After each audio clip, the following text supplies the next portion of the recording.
Nós vamos elevar os nossos pensamentos ao nosso Mestre Jesus, em busca do amparo e do auxílio dos nossos benfeitores.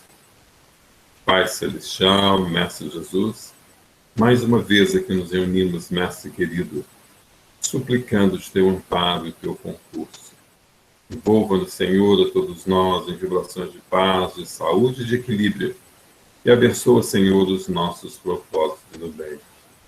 E rogando, Senhor, o teu amparo e o teu auxílio, e lhe pedimos a permissão para dar por iniciado o nosso encontro dessa noite. Envolva-nos, Senhor, a todos nós nas tuas vibrações de saúde, de paz, de equilíbrio e de harmonia, e ser conosco, Senhor, hoje e sempre, que assim seja.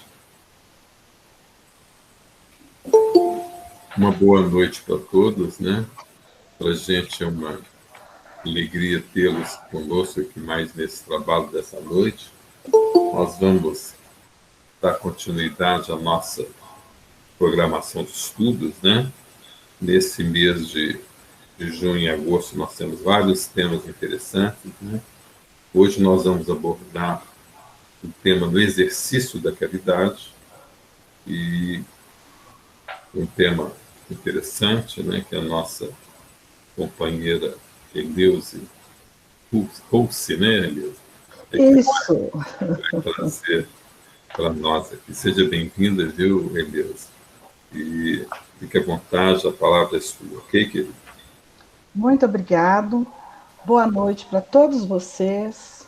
Meu agradecimento a cada um de vocês. Muito bom rever, né, o rostinho ainda aqui no retrato aqui, ver o nomezinho passando, de queridos amigos, de pessoas novas, que a gente possa nesse momento se conectar, todos nós, com boa vontade, para nos dedicarmos essa noite a escutar mais um ensinamento da doutrina, que é a repetição do ensinamento do Cristo, né? A doutrina vem nos falar do Evangelho. Então, é o meu convite de sempre, que já que estamos aqui, que consigamos manter o nosso coração conectado na reunião. Eu tenho achado que é mais difícil a gente em casa fazer esse exercício de ficar conectado na reunião do que quando a gente está na fraternidade.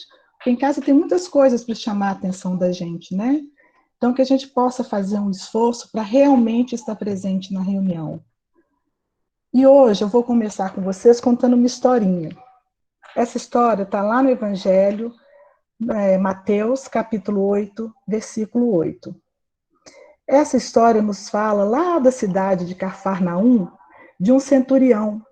Ele era chefe de uma companhia, de uma centúria, né? Por isso que é centurião, ou seja, de 100 homens. O nome dele era Marcos Lúcius, e ele deixara a vida civil e se alistou nas poderosas legiões romanas. Era um homem correto, era um homem disciplinado, valente, que tornou-se muito estimado por seus superiores, mas também pelos seus comandados. Como soldado, ele fez uma carreira e alcançou, então, o posto de centurião. Marcos Lúcius, ele estava habituado a receber cumprimentos dos soldados quando passava pela rua, naquele passo lento, cadenciado, né? Eles falavam, Ave Marcos Lúcius, ó chefe, que sobre ti cai a proteção dos deuses. Aí Marcos Lúcius, então, ele representava o poder de Roma, naquela época o poder de Tibério Cláudio Nero César. Mas porque ele morava sozinho nessa cidade, muito distante de casa, da esposa e do filho, que tinham ficado em Roma, ele tomara a seu serviço um escravo. Dizem que esse escravo era um idumeu da cidade de Idumeia, da região da Palestina, que ele encontrara na estrada certa vez. Entre os romanos, gente, nenhum valor tinha um escravo. Se morresse um, ele era logo substituído por outro. Não tinha importância como ser humano, como pessoa. O único objetivo dele era servir. Quando ele perdia essa condição de ser útil, ele era dispensado. Afinal de contas, Roma dominava e fácil lhe era muito tomar outro homem a seu serviço, né? Assim que perdia o interesse por aquele. No entanto, esse centurião, ele era um homem diferente. E quando adoeceu seu escravo, ele tomou-se de compaixão, de preocupação por ele. Levantava-se pela madrugada e ia vê-lo. E ao perceber que ele estava com muita febre, que a febre devorava, mais ele se inquietava. Então ele pediu para vir à sua casa manipuladores de filtros, os mágicos, os curandeiros daquela terra, para auxiliarem o seu serviçal. Mas nenhum deles conseguiu sequer lhe diminuir as dores ou amenizar-lhe a elevada temperatura. Uma noite, percebendo o servo a delirar e parecendo viver as derradeiras horas da vida, esse centurião, esse bom centurião, recordou-se de que ouvira falar a respeito de um rabi que andava pela Judéia. Era um rabi poderoso. Dizia-se que ele curara 10 leprosos, fizera andar paralíticos e até dar um novo sopro de vida a uma jovem. Assim, o centurião enviou uma embaixada composta de judeus para que rogassem a Jesus que lhe curasse o escravo.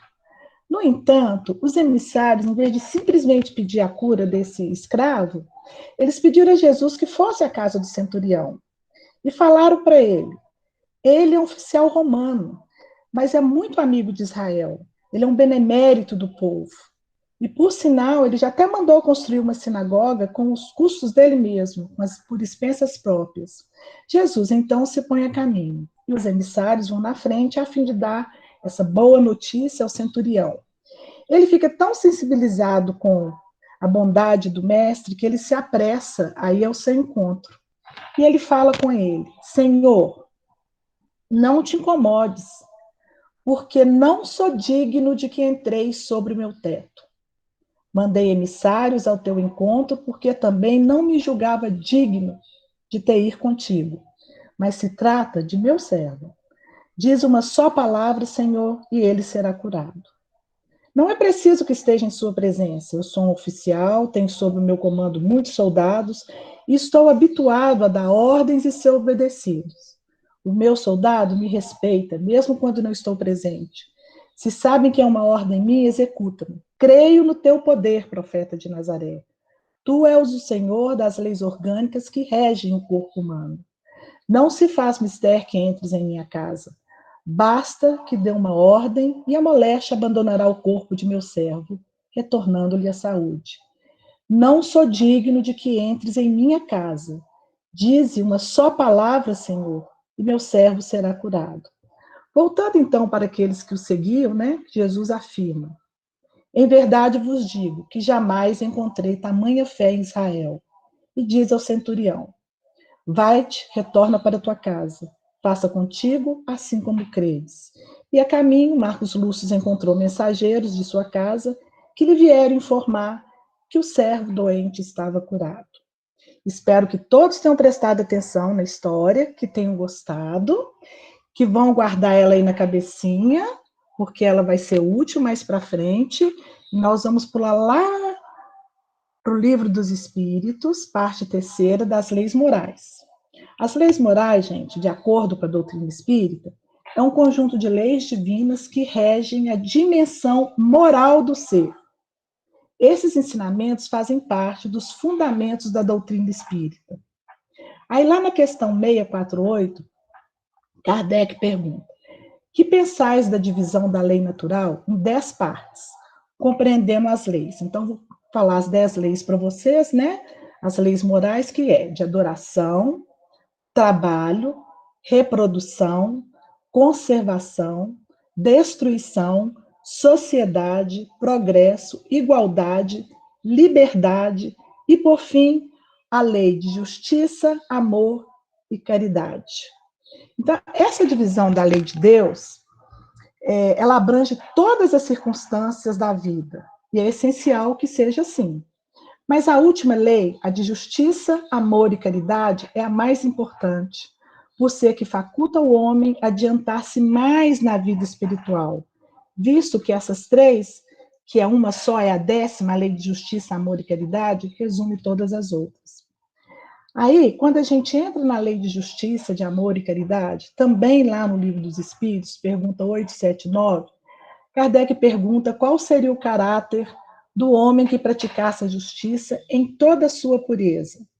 E a resposta dos Espíritos é a seguinte: o do verdadeiro justo, a exemplo de Jesus, porquanto ele praticaria também o amor do próximo, e a caridade, sem os quais não há verdadeira justiça. Vou repetir, tá bom? O do verdadeiro justo. Qual seria o caráter do homem que praticasse a justiça em toda a sua pureza? O do verdadeiro justo. A exemplo de Jesus, porquanto praticaria também o amor do próximo e a caridade, sem os quais não haveria verdadeira justiça. Aí nós vamos voltar lá no Marcos Lúcio. Marcos Lúcio agiu com justiça? Muita. Porque ele cuidou daquele escravo, que cuidou dele quando ele precisava. Então é justo que nós, nessa condição, se alguém nos ama, alguém cuida da gente, não vou nem falar em amor ainda, vamos falar que alguém cuida da gente. Em determinado momento da vida, ela precisa de cuidados, é justo que a gente, pelo menos, retribua aquilo que ela nos ofereceu. É justo. Mas ele agiu um pouco mais, ele agiu com amor, porque ele foi no quarto, ele se preocupava, ele ia cuidar dele lá no quarto, ele chamou os mágicos, né, os feiticeiros, como fala, e ele ficou preocupado com ele. Tão preocupado, esse amor foi tão grande, que quando ele não tinha mais recurso, ele, que não era, né, um judeu, que ele era um cidadão romano, que acreditava em vários deuses, mas ele falou, já vi falar no Rabi. Então, ele teve a caridade de também mandar alguém procurar Jesus para que pudesse curar o seu escravo. Então, o Marcos Lúcio, ele usou disso tudo, de justiça, de amor e de caridade. Porque a caridade, gente, é o amor em movimento. Não adianta a gente falar, eu amo a humanidade, eu amo meu irmão, eu amo meu pai e minha mãe, e não fazer nada por eles. Se a gente ama de verdade, a gente precisa colocar esse amor em movimento, não só quando o outro necessita da gente, mas principalmente quando chega a necessidade, seja ela material, seja ela espiritual, seja ela moral, né? Esse amor que a gente seja, precisa se traduzir em caridade. Então, Kardec ele vai enumerando essas leis, né? Termina com uma que engloba todas, a lei de justiça, de amor e de caridade, porque o verdadeiro justo é quem? Aquele que pratica o amor ao próximo e a caridade. Sem amor ao próximo e sem a caridade, não há justiça plena. Uma justiça em toda a sua pureza. Sem amor, gente, a justiça fica muito próxima da vingança. Isso é muito comum no ser humano. Quando a gente passa por uma situação, seja ela de perda, né, de alguém querido que passou, às vezes, perdeu a vida através de um ato violento, e a gente fica clamando por justiça, até onde a gente quer justiça, e até onde essa nossa tradução de justiça a gente não está buscando vingança. Quando a gente, às vezes, perde uma pessoa querida, um marido, um namorado, que nos troca por outra, né? Nos deixa por outra pessoa, que a gente fica assim, tomara que não seja feliz, para ele passar pelo que eu estou passando. Isso é justiça ou é vingança? Então, sem amor, a nossa justiça fica muito próxima da vingança. A gente, se acreditar em Deus mesmo, da bondade divina, a gente vai entender que está tudo certo. E que Deus é responsável por essa justiça, porque o amor dele é infinito. Então, ele sabe como deve ser. Agora, se a gente dissociar o nosso amor dessa justiça, a gente vai viver infeliz e talvez desejando o mal do outro por um longo tempo, né? E sem caridade, o amor ao próximo fica muito próximo ao egoísmo também. Eu amo Cicrano, amo demais, então por isso ele tem que fazer o que eu quero. Eu amo a minha esposa, por isso ela não pode cortar o cabelo, ela não pode vestir essa roupa, ela não pode ir na casa dessa pessoa. Isso é amor? Não. Isso é egoísmo. Amor que tenta controlar a vida do outro não é amor. Aí a gente vai caminhar um pouquinho mais no Livro dos Espíritos ainda, questão 886, quando Kardec pergunta: qual o verdadeiro sentido da palavra caridade, como entendia Jesus? Essa aqui, minha amiga Cristina está aí, eu vou lembrar sempre dela quando eu ler essa pergunta, que foi da minha sala há muito tempo e agora está em São Paulo, mas eu já vi que ela está aí assistindo. Qual o verdadeiro sentido da palavra caridade, como entendia Jesus? Benevolência para com todos, indulgência para as imperfeições alheias, perdão das ofensas. O que é a benevolência, gente? Às vezes a gente repete uma palavra, fala todo dia, mas não sabe com profundidade o que ela significa. Benevolência quer dizer demonstrar bondade ou boa vontade em relação a outras pessoas. Revela em nós um altruísmo e empatia. Viu como aqui, assim, demonstrar bondade ou boa vontade, ainda que a palavra seja muito bonita e seja muito forte, todos nós podemos fazer isso, porque a gente não precisa ficar esperando uma necessidade muito grande do outro para a gente demonstrar essa benevolência. A benevolência é uma forma de caridade, como entendia Jesus. Quando que eu vou usar isso? No meu trabalho, quando alguém me pedir uma informação, na rua, quando alguém me pedir informação, quando eu estiver lidando com uma pessoa difícil, ser paciente com ela, né? Ser boa. Demonstrar educação é uma forma de ter uma benevolência. Então, a gente precisa exercitar todo dia, a todo momento, essa bondade, essa boa vontade de lidar com o próximo. As pessoas, às vezes, precisam que indique um lugar na rua, quer fazer uma pergunta, o outro nem para escutar o que está falando.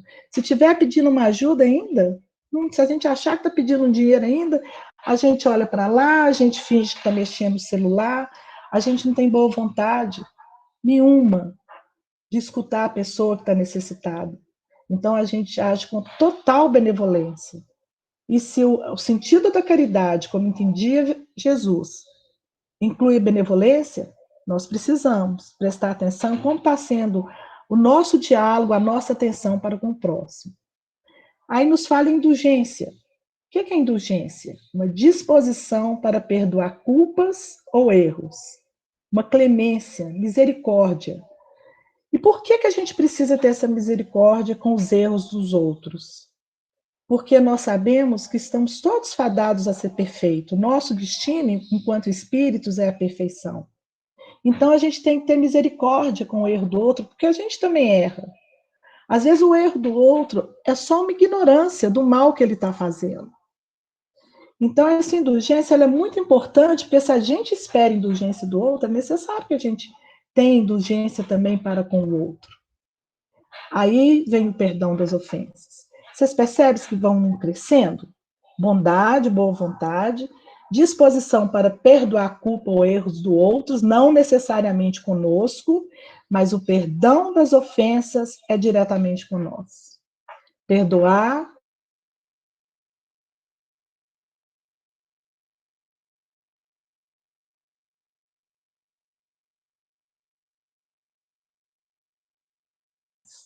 É perdoar de coração. Talvez eu não consiga conviver.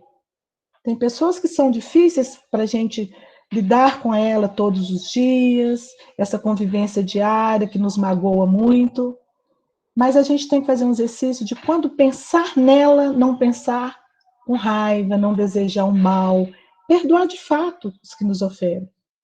Então a gente vai no crescendo, começa com essa benevolência, passa para a indulgência, para o perdão das ofensas, para a gente vivenciar essa caridade, como nos dizia Jesus. Porque fora da benevolência, da indulgência, do perdão, a nossa evolução espiritual fica muito difícil se a gente não conseguir seguir esse caminho, né?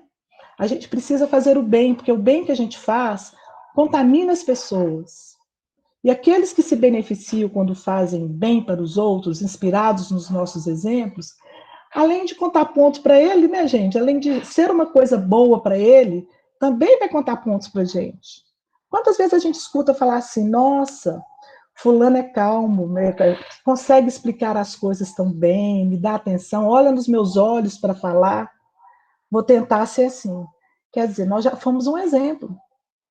Quando a gente para na rua e ouve alguém que está pedindo alguma coisa, me dá R$1, R$2 para me comprar uma marmita, qualquer coisa, e a gente para e cumprimenta, a gente não só põe a mão no bolso e tira R$2, R$5, um dinheiro qualquer, mas conversa com a pessoa, como que você chama, você está morando na rua, não ser invasivo, mas perguntar alguma coisa para ele ver que você parou e olhou para ele, isso é muito bom. Vai ajudando a pessoa a perceber a forma de tratar o outro, né? Então, a caridade nos ensinos dos espíritos está inserida num contexto muito mais amplo, porque está inserido numa lei maior, né? Que é de justiça, amor e caridade. E outro dia eu estava escutando uma palestra do Haroldo Dutra e eu achei uma coisa muito interessante que eu trouxe para compartilhar com vocês. Que ele conta num determinado momento, ele é um estudioso do hebraico, né? Traduziu o evangelho do hebraico atualmente, alguns anos atrás, e ele traz uma curiosidade que eu vou compartilhar com vocês. Ele fala que se a gente voltar ao tempo de Moisés, nós vamos encontrar uma coisa muito curiosa a respeito dessas palavras.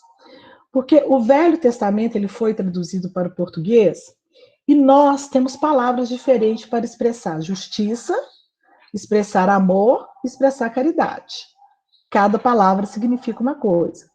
Mas na língua hebraica, na qual foi escrito o Velho Testamento, há uma só palavra para todas elas, que é tzedaká. Se a gente pedisse para um hebreu lá do tempo de Jesus traduzir tzedaká para o português, ele teria dificuldades. Se a gente falasse assim, tzedaká é justiça? Sim. Tzedaká é caridade? Sim.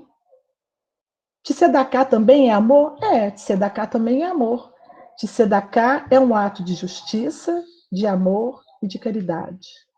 Então a gente percebe a clareza, né, do Livro dos Espíritos, quando ele junta essas três, caridade, amor e justiça, são três palavras diferentes, mas que lá na época de Jesus tinha só uma palavra para definir isso tudo.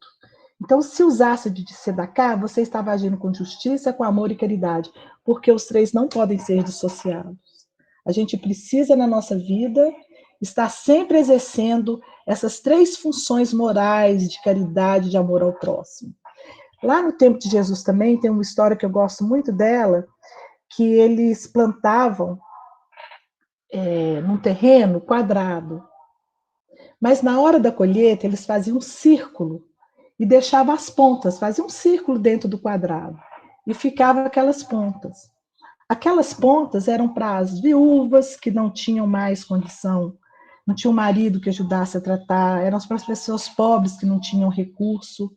Então, aquilo ali era justo que quem plantasse dividisse com quem não tinha o que comer.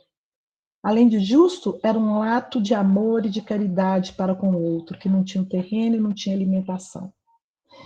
Então, Kardec faz um comentário no final desse capítulo que ele fala que o amor e a caridade são um complemento da lei de justiça, porque amar ao próximo é fazer-lhe todo o bem possível que desejaria que nos fosse feito. Tal é o sentido da palavra de Jesus. Amai-vos uns aos outros como irmãos. Aí agora nós vamos sair do Livro dos Espíritos e vamos lá para o Evangelho segundo o Espiritismo. No capítulo Fora da Caridade não há salvação. E eu gosto muito dessa explicação, porque a gente não pode confundir, gente, salvação com inferno. Nós que tivemos uma educação católica, a gente vai carregando no ombro essa coisa toda, eu preciso me salvar para não ir para o inferno, né? E Hermínio de Miranda nos explica lá no livro Candeias da Noite Escura que salvar-se é aperfeiçoar-se espiritualmente. É, em suma, libertar-se dos erros, das paixões insanas e da ignorância. Principalmente da ignorância do mal, né? Isso você não falou não, é eu que estou falando. Então, salvar-se é essa perfeição moral que a gente busca, claro. Cada vez que a gente usar as leis morais, colocar na nossa vida, porque a gente só é infeliz quando se afasta das leis divinas.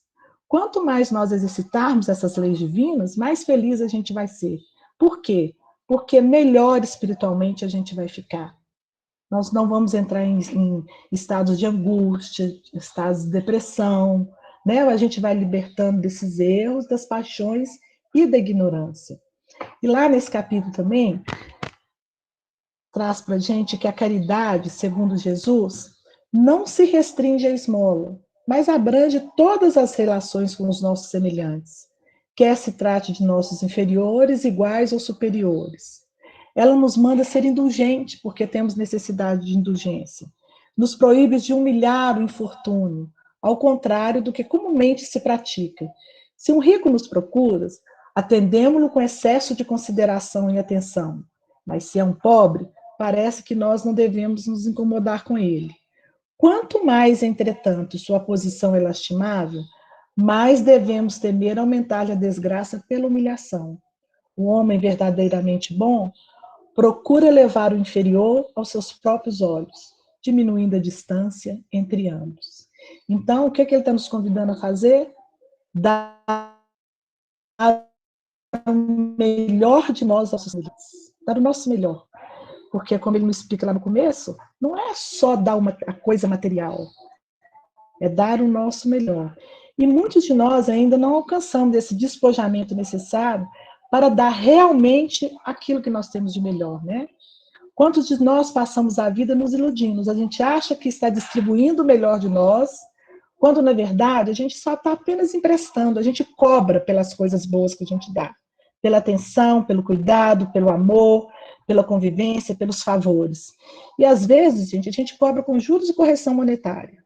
A gente faz um favor e a vida inteira a gente cobra, mas aquela época que você precisou, eu fiz isso. Isso não é caridade. Se a gente cobra pelo que fez, não é caridade. Na verdade, a gente acha que emprestou. A gente emprestou. A gente finge dar. Mas se a gente vai cobrar a vida inteira, a gente só emprestou e fica esperando o pagamento, né? Nós somos egoístas com relação aos nossos sentimentos porque ainda não aprendemos a ser caridosos com aqueles que não comungam os mesmos sentimentos que nós. A gente julga, o sentimento é diferente, pensa diferente de mim, a gente começa o julgamento. A gente ama o nosso marido, damos a ele todo o nosso amor. Aí um dia ele chega e fala que deixou de nos amar. Aí, gente, a gente retira todo aquele carinho depositado nessa relação, em forma de empréstimo, porque se fosse amor a gente não retirava, e passamos para a briga.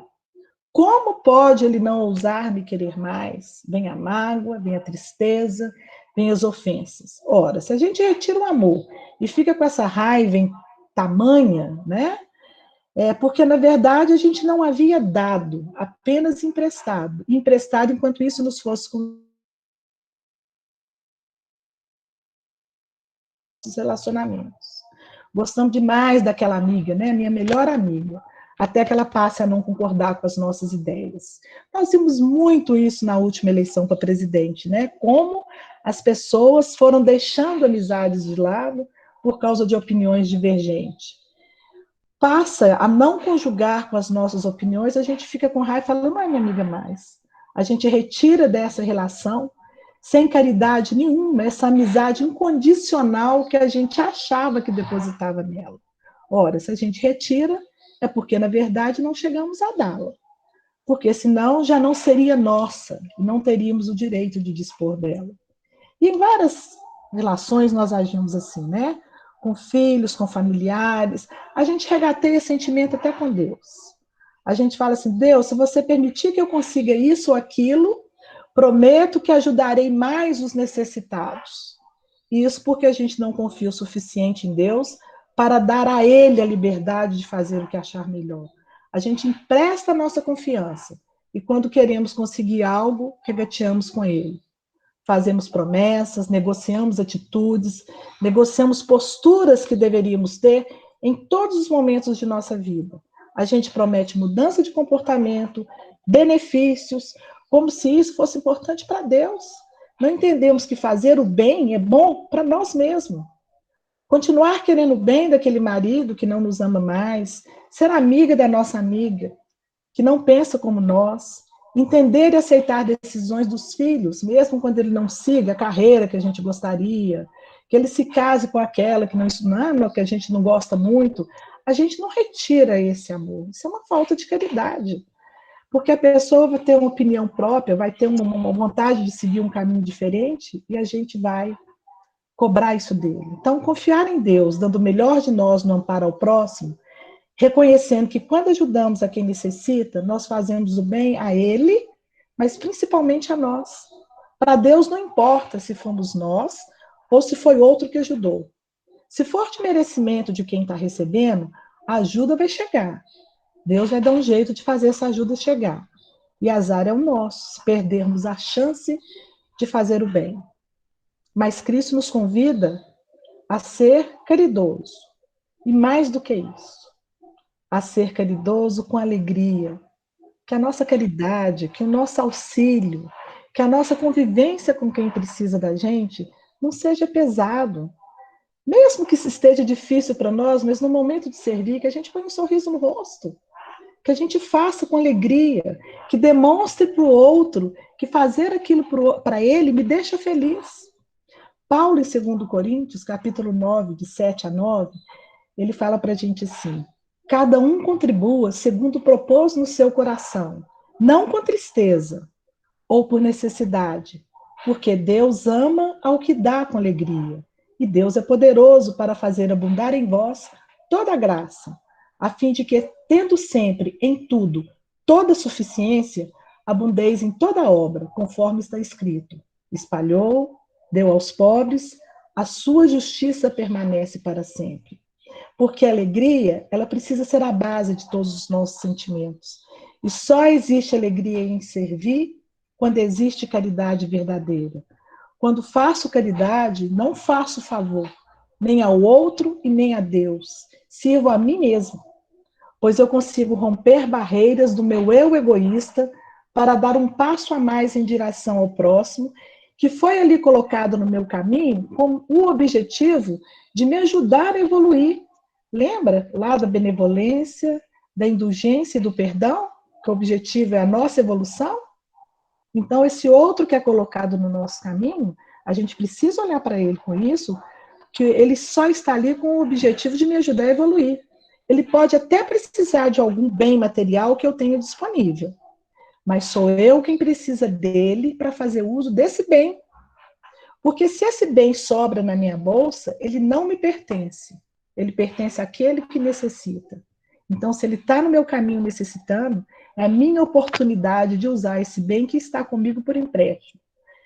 E o Simonetti, no livro Um Jeito de Ser Feliz, ele fala para nós que nosso Pai espera apenas que nos comportemos como seus filhos, reconhecendo que a fraternidade impõe o dever elementar de nos ajudarmos uns aos outros, sem o que jamais estaríamos salvos de desentendimentos, de brigas, de violências, de explorações, de desequilíbrios, frustrações e muitos outros problemas que fazem a infelicidade humana. E o Divaldo Franco traz uma frase para a gente. Eu gosto muito de trazer uma coisa de Divaldo, uma de Chico, né? O Divaldo fala que a caridade, para ser praticada, nada exige. E, no entanto, tudo oferece. Porque elas nos dão alegria, nos dão a sensação, não do dever cumprido, mas do prazer cumprido, de não determos em nossa mão aquilo que não nos pertence, que está sobrando na nossa casa, na nossa mesa, na nossa vida, e está fazendo falta na casa, na vida do outro. E o Chico Xavier fala para a gente, a caridade não depende da bolsa, é fonte nascida no coração. Porque às vezes você não tem na bolsa para poder ofertar, mas ouvir o outro falar e responder com educação e respeito, né, com amor nascido do coração, já vai fazer ele se sentir um pouco melhor. Não que a caridade material não seja necessária, né, gente? A gente sabe que ela é necessária. Ninguém quer escutar falar de Deus, falar de bondade de barriga vazia. Então, nosso trabalho tem que ser esse também, de tentar amenizar a fome, né, a barriga doendo lá com vontade de comer, com remédio se for uma outra dor, mas às vezes a gente tem, e se a gente não tiver, a gente dá a nossa atenção. Aí eu vou ler uma passagem do livro A Voz do Monte, são 2 parágrafos, de Richard Simonetti, que é um capítulo que eu gosto muito. Eu não vou ler o capítulo, mas eu acho ele um capítulo belíssimo, porque nos chama a atenção. Eu gosto sempre de ler para mim mesmo essa passagem. Se chama Se Houvesse Misericórdia.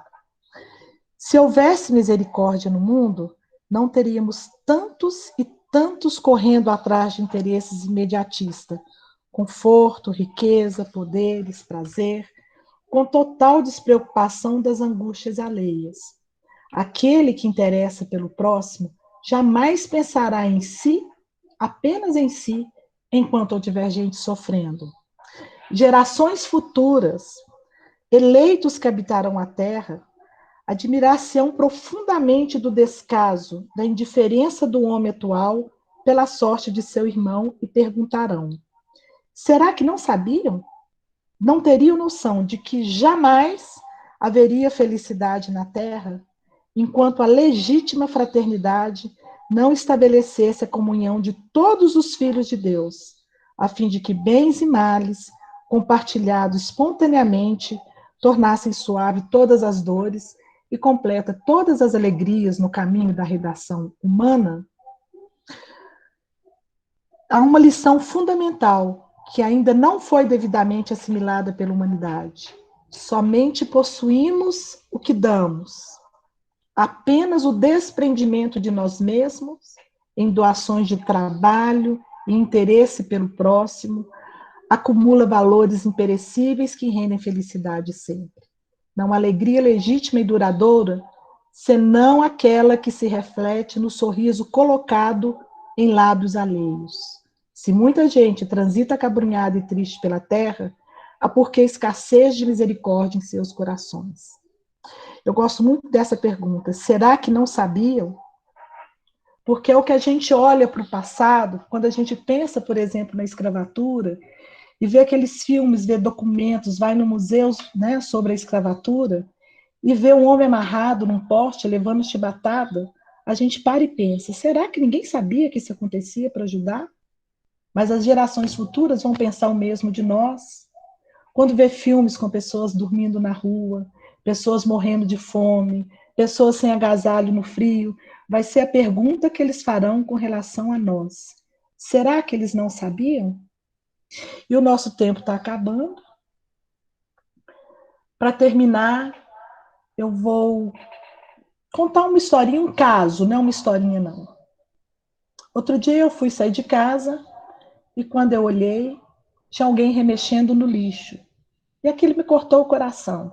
Como eu já estava estudando para fazer, né, esse estudo de hoje com vocês, me veio uma sensação assim: se Jesus viesse nesse passeio, nessa hora, eu seria digno de que ele entrasse na minha casa?